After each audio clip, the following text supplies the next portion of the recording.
Prime Minister Nguyen Tân Dũng paid an official visit to Australia and New Zealand. Prospects for Vietnam-Australia economic cooperation.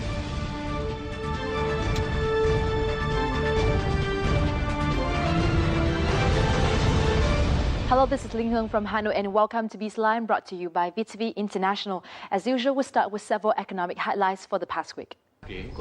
This week, Vietnamese Prime Minister Nguyen Tân Dũng and his entourage paid official visits to the two countries of Australia and New Zealand.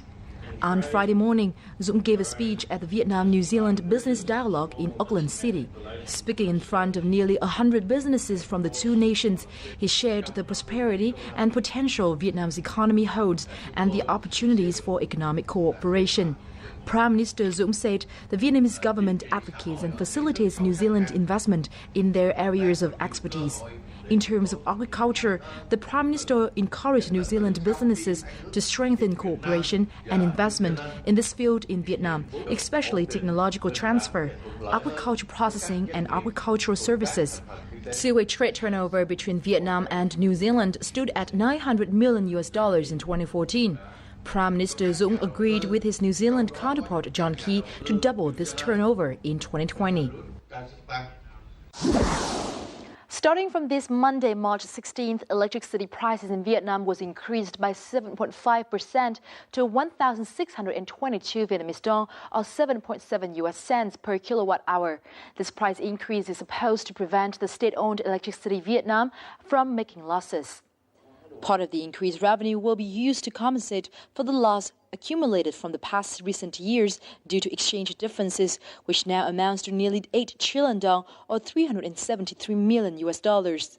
Unless the change was made, Electricity of Vietnam may incur a loss of 12 trillion dong or $560 million. The Ministry of Natural Resources and Environment has approved a plan to auction mineral mining rights in 2015. The plan denotes 3 northern areas where the mineral mining rights will be auctioned off. The first is an iron mine with an unknown reserve volume in Thu Cuc Commune, Tân Sơn District, Phú Thọ Province. The second is a 1.4 million cubic meter metacarbonate mine in Suối Giang Commune in Yên Bái Province, Văn Chấn District. The third mine is a fluorite mine with an unknown volume in Bình Dương Commune, Nguyên Bình District, Cao Bằng Province. The plan also includes the auction of mineral mining rights for a gold reserve of undetermined quantity in Sa Kia Mine in the Lệ Thủy District of Quảng Bình Central Province. All these sites have been earmarked by the government for exploration and exploitation. The Ministry of Finance recently confirmed that it will take charge of inspecting the surcharges on ocean freight collected from foreign shipping companies in Vietnam. The results will be compared with international regulations and adjusted if necessary. The Ministry of Transport and other agencies will cooperate with the Ministry of Finance to evaluate all kinds of surcharges based on the current law of business. Foreign shipping firms currently handle nearly 90% of the total volume of both imported and exported goods, and domestic companies are often forced to pay unfair charges. Should there be a circular regulating imports of used machinery, equipment, and production lines of Vietnam? This question was raised at a conference to discuss the draft circular on the regulations this Wednesday in Hanoi. The event was organized by the Vietnam Chamber of Commerce and Industry with the participation of international and domestic enterprises, experts, and representatives from the Ministry of Science and Technology. Enterprises questioned the necessity of the circular, as it would be difficult to measure the quality criterion required in circular. However, Vietnam could become a market for low-quality used machinery, equipment, and production lines if the circular is not issued to manage imports, a representative from the ministry and some experts said. The circular was issued last year, but it was then postponed for amendments. Prime Minister Nguyen Tân Dũng has approved a loan program by the State Bank of Vietnam for replanting coffee trees in the Central Highlands from 2014 to 2020. The Ministries of Agriculture and Rural Development and Industry and Trade and the provincial authorities of the Central Highlands have been ordered to coordinate with the bank to facilitate the implementation of the program by providing coffee growers farming know-how and promoting their products. They were also instructed to help farmers easily access the loans and ensure their effectiveness. Under the plan, the Central Highlands will replant nearly 100,000 hectares of coffee plantations to ensure the sustainable development of the coffee industry in Vietnam. The first direct flight from Bangkok to Hue landed this Wednesday morning at Phu Bai International Airport. On the plane was a high-level delegation led by the Bangkok governor with 100 businesses and 30 journalists from Thailand and other countries. The trip aims to strengthen relations between Thailand and Vietnam in general and Bangkok and Hue in particular. Authorities in Thừa Thiên Huế also hope to attract more Thai travelers. During the delegation's visit to the central city, a forum to attract Thai investment to Thừa Thiên Huế province also took place to provide updates on the business environment and investment opportunities to potential Thai partners. We've just reviewed several highlights in the economic and business scene in Vietnam for the past week. Up next, we'll talk about Australia and Vietnam trade and investment activities in our crosstalk.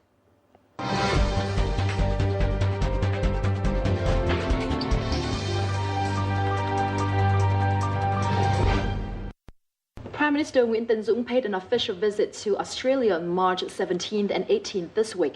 This visit was aimed at deepening the bilateral ties in many fields, including trade and investment relations. Australia is currently the 8th biggest export market and the 11th largest importer of Vietnam. Our Bizline this week discusses the economic ties between Vietnam and Australia and the prospects for such cooperation in the future with Mr. Giles Cooper, Vice President of the Australian Chamber of Commerce in Vietnam. But before we talk, let's take a quick look at Australian investment in Vietnam through the operation of some Australian companies in the country. Ausfeed, an Australian-Vietnamese joint venture, is now among the top 20 animal feed producers in Vietnam. Initially, the company set out to provide pig feed of a reliable quality and reasonable price, as well as great customer service. However, after 10 years of operation, the company has far exceeded this target. We now have a full operation from manufacture of animal feed products through to veterinary pharmacy operation. We have contracted farms where we are actually providing the feed, the medicine and the technical support to produce high quality meat, and that meat can then go to our factory where we manufacture sausages, hams, bacon and other cold cut meats. So we have control along the full supply chain.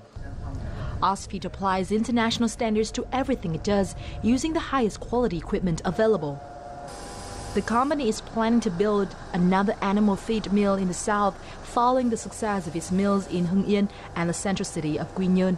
Their aim now is to supply animal feed nationwide and for export. We've been very happy with the people we've dealt with and the local authorities we've needed to deal with in the provinces in which we work. We've had great support from the People's Committee in Quy Nhơn, where we have a very large operation. We've had great support from the people in Hưng Yên here. Steel construction material is another major investment area for Australian businesses in Vietnam. Australian-backed Vietnam Industrial Investment Limited, or VII, is currently a major shareholder in several companies in this sector, including Vinal Steel, SSC Steel, and Osnam. Established in Vietnam in 1992, Osnam Joint Stock Corporation produces metal roofing and cladding, supplying individual customers, as well as industrial and urban construction projects throughout northern Vietnam.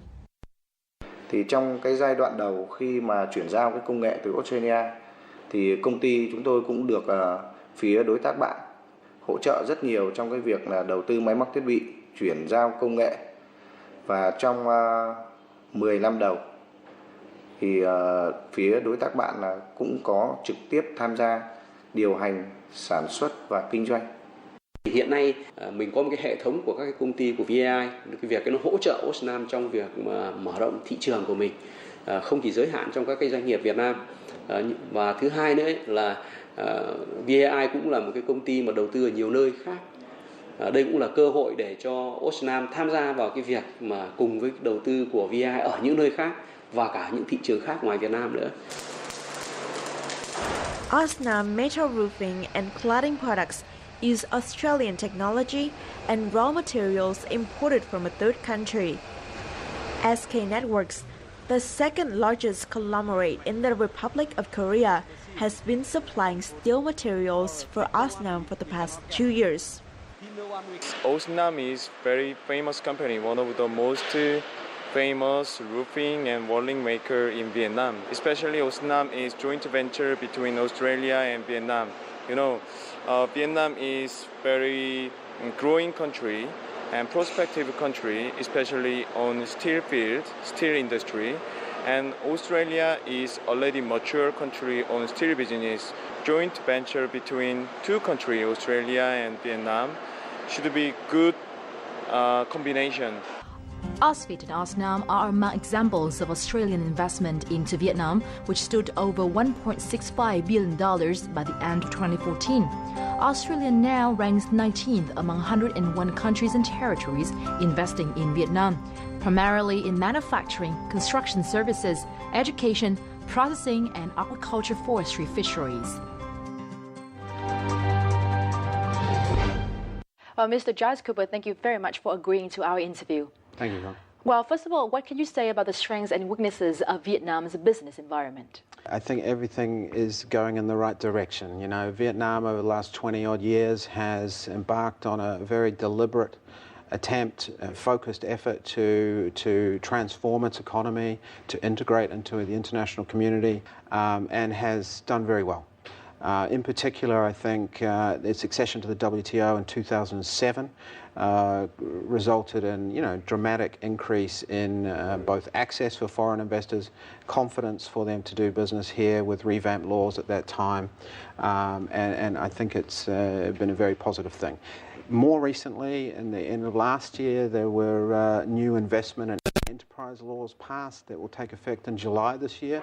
Those signal another change in the openness and transparency that the Vietnamese government is very keen to inject into its investment environment. And in particular, I think that those new laws, once they take effect and start being implemented, are going to really sort of kickstart a new wave, fresh wave of investment into Vietnam. And if you look at the major surveys that are done about ease of doing business and transparency of the business environment and market access barriers, Vietnam is in the lower half. So it's an ongoing process. Infrastructure as well, in general, is an area that investors often point to as needing improvement. To support their investment dollars here, so that's an area that we hope will improve. So currently, which sectors have Australian investors in Vietnam mostly focused on? The predominant area has been in service sector investment. That is, a particular skill of Australian investors who come here. They may not necessarily hire 10,000 people to work on an assembly line, but what they do in the service sector is very highly specialised training and education of Vietnamese labour force to bring them up to a high quality standard. And there is a strong desire from Australian investors to be much more involved in the minerals sector here. Australia obviously has a great track record and a lot of expertise in that area, and it's something that Vietnam is very richly endowed with a diverse range of mineral goods, but they haven't necessarily been exploited to their full potential, and they need technology and capital to do that. So that's one area where Australian investors would certainly see a lot of potential in the future. So Vietnam's agriculture sector is now expanding and opening its doors to foreign investment. And Australia is well known for its high-tech agriculture and high-quality agro-produce. So could you tell us more about the current fields of cooperation between the two countries in agriculture and what benefits it has brought so far? Of course, yes. You're absolutely right. Australia is a world leader in agribusiness generally, and it's attracted both a lot of domestic talent and also international investment into Australia, and it's a leading world player. So it has a lot to offer Vietnam.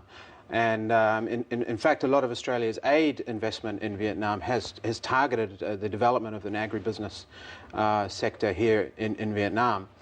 As Vietnam's income status rises and it reaches middle income status, aid money is going to fall. And that's going to hopefully leave a lot of place for private investment to come and support the commercial terms, the investment development of an agribusiness sector here. In terms of recent success stories, I mean, the export of beef and live cattle from Australia to Vietnam has increased quite dramatically over the last year or two, and certainly the numbers have been impressive. Public-private partnerships, also known as PPP, especially in infrastructure development, have drawn great attention in Vietnam so far. AusAid in 2013 supported the preparation for the Dầu Giây Phan Thiết Expressway PPP project. How interested are Australian investors in PPP in Vietnam? They're very interested. I mean, if you look at the history of PPP in Vietnam, it's not new at all. You know, some of the earliest projects were done in the power sector some 15 odd years ago. But what we've seen is that if you look at the history since then, there's been very little successfully implemented PPP projects since then, despite a lot of interest from foreign investors who have a lot to offer in terms of capital and skill. The problem really has been the legislative framework that hasn't allowed quite enough transparency and ease for foreign PPP investors to cooperate and collaborate with the government as you need to on a PPP project. Now, as of February this year, a new PPP decree was issued by the government after quite extensive consultation with stakeholders and interested parties, and it looks like a sound piece of legislation. So we certainly hope that it will pave the way for increased number of projects, increased opportunities for Australian investors. So we're hopeful that this will spearhead a lot more activity in the future. Education is a field of intensive cooperation between Vietnam and Australia. Recent years have seen the opening of many Australian schools and universities in Vietnam, as well as many collaborative programs between Australian schools and Vietnamese schools. So from a commercial standpoint, what would you say about the potential of such cooperation? Huge. As you say, there's been extensive cooperation and collaboration in the education sector between Australia and Vietnam. There's one fully Australian-owned university, RMIT. In addition, of course, there are many other collaborations, whether they be content licensing of education or mutual delivery through various corporation contracts of education services in Vietnam, as well, of course, as many Vietnamese students in any given year are studying in Australia. So there's significant history already, and there's a very significant opportunities in the future to grow and expand on those figures. I think that diversification is going to play an important role in the future. Vocational training can play a very significant role, we think. So there's still plenty of other scope for new players and new ideas to either enter the market or maybe offer a product. Now, prior to Prime Minister Nguyen Tân Dũng visit to Australia, Vietnam's Ministry of Planning and Investment organized a business forum to facilitate meetings between Vietnamese businesses and Australian partners. In our next report, we'll listen to some Vietnamese companies that are seeking for cooperation and investment opportunities in Australia. Cascon Corporation in Hai Dung City is a well-known local container manufacturer. Since joining the market, the corporation has become the supplier for French, Danish, and Australian businesses. The trip to Australia this time is expected to help businesses like this strengthen ties with Australian partners and find new customers. Chúng tôi đã đàm phán được với cả bên chỗ Alpha Rating để ký kết hợp đồng xuất khẩu cái container kho 5 cửa đấy, thì họ cũng đã đặt sản phẩm mẫu rồi, thì chúng tôi cho rằng là thị trường này rất là tiềm năng. Ngoài ra thì có một cái tập đoàn Tôn, đấy là một tập đoàn rất là lớn về vận tải hàng hóa ở Úc, thì chúng tôi cũng kỳ vọng là sẽ đàm phán và có được những cái tín hiệu tích cực. Thị trường Australia và New Zealand đang mở ra rất nhiều các cơ hội cho các doanh nghiệp Việt Nam, đặc biệt là các doanh nghiệp nhỏ và vừa. Thì tôi hy vọng chuyến đi này sẽ mang lại những kết quả tốt đẹp cho việc kinh doanh của công ty chúng tôi. According to the Foreign Investment Agency under the Ministry of Planning and Investment, there are 42 Vietnamese businesses in 6 fields with great potentials for cooperation, including mining, energy, finance and banking, agriculture and food processing, telecommunications, infrastructure, education and training, and tourism. Mr. Cooper, Vietnamese investments in Australia is still rather limited. So for Vietnamese companies that are seeking opportunities in Australia, what should they be aware of? The Vietnamese investments in Australia are relatively limited, and there's many reasons for that. But what I can say is that barriers to entry to Australia is not one of the reasons. I mean, Australia is a very, very open economy. It's ranked very, very high in the ease of doing business and ease of market access studies that are available. As Vietnamese private investors become more capital rich and more experienced with overseas investment activities, I'm sure that Australia will come on their radar, and there are plenty of areas in which they could get involved. So which economic sectors in Australia should Vietnamese companies look into? I think there are, at least 4 or 5 main areas that Australia targets for inward investment, and there's every reason why Vietnamese can get involved in that as well. There's agribusiness generally, the major infrastructure investment sector. There's tourism infrastructure, which I think might be of particular interest as more and more Vietnamese travel overseas. And energy and resources sector in general as well, which are, there's plenty of scope and opportunity for foreign investors in Australia in general, and Vietnam being a close trading partner and good friend of Australia, there's certainly opportunities for Vietnamese investors in those areas. In the following, we will discuss the trade activities between Vietnam and Australia, but before that, let's take a look at our following clip. According to the Vietnam Department of Customs, in 2014, Vietnam's exports to Australia reached $3.99 billion, a 13.7% increase compared to 2013. Meanwhile, Vietnam's import from Australia reached $2.06 billion, a 29.7% increase compared to 2013. Vietnam's trade surplus with Australia reached $1.93 billion. Vietnam's major exports to Australia in 2014 included crude petroleum, telephones and accessories, seafood, wood and wood products, footwear, computers, electronics products and components, textiles and garments, machinery, equipment, tools, and spare parts. Vietnam's major imports from Australia in 2014 were wheat, ordinary metals, iron and steel scraps, cotton, and coal. Now, although crude oil is the main export item from Vietnam to Australia, which was worth $1.85 billion in 2014, there has been an emergence of high-value exports such as equipment, parts and computers from Vietnam to Australia. What can you say about this emergence? I think if there is an emergence of high-tech and higher value-added products, demonstrates that Vietnam is attracting investment in those areas itself. I mean, it's attracted high-tech manufacturers here. So that's probably the real reason for that, the sort of foreign invested high-tech companies here who are then able to export their goods and earn foreign currency for Vietnam in general. Timber products, plastic materials, oil and steel scraps are the main export items from Australia to Vietnam. Are there any new markets that Australian exporters are eyeing in Vietnam's market?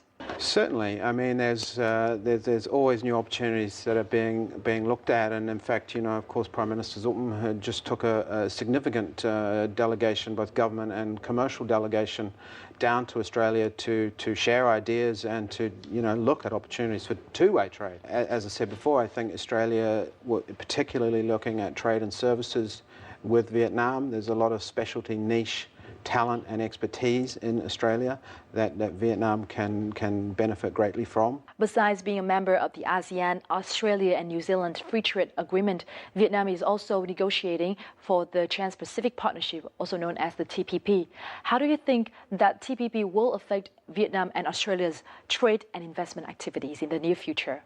I mean, we expect it to be, it's a next level agreement. I expect it to go a lot further than the previous agreements in terms of market access, also in areas to do with government procurement to sort of improve the transparency and accessibility for foreign companies to be involved in government procurement. Of course, it will have, I expect it to have some tariff reduction terms in it. So I expect it to be very significant for Vietnam. Prime Minister Nguyen Tân Dũng recent visit to Australia was aimed at deepening the bilateral trade and investment activities. How do you think about the reaction of Australian businesses to this visit, and how will this visit affect the trade and investment ties? I'm very positive. You know, it's been the delegation that went down with the Prime Minister Dũng to Australia was very significant in terms of the number of government people involved and also commercial interests that travelled with them. The most significant, I believe, for a good 5 or 6 years. So I think that, and with the enhancement to the strategic partnership that was agreed as well between the Prime Ministers on the visit, that's illustrative of the broadening and deepening and the awakening, I hope, of the relationship going forward. So it really demonstrates and illustrates a clear, closer ties in a broad range of areas. Well, thank you very much for taking your time to be here with us today. Thank you, Hương. It was a pleasure. During his official visit to Australia, Prime Minister Nguyen Tân Dũng affirmed Vietnam's commitment to improving institutions, human resources and infrastructure, reduce administrative procedures to improve its business environment. He also stressed that Vietnamese government supports Australian businesses in Vietnam, especially in the areas of energy, telecommunications infrastructure, education, sustainable agriculture and finance. Australia and Vietnam will work together to implement the ASEAN-Australia-New Zealand Free Trade Agreement and to complete the negotiations for the Trans-Pacific Partnership Agreement, as well as the Regional Comprehensive Economic Partnership. Such agreements are bound to open wider cooperation in trade and investment activities between the two countries. And that wraps up this edition of Bizline. Thank you very much for being with us. Remember that you can simply log on to vtv4.vn or youtube.com/vtv4go to watch our programs. And goodbye for now from Hanoi.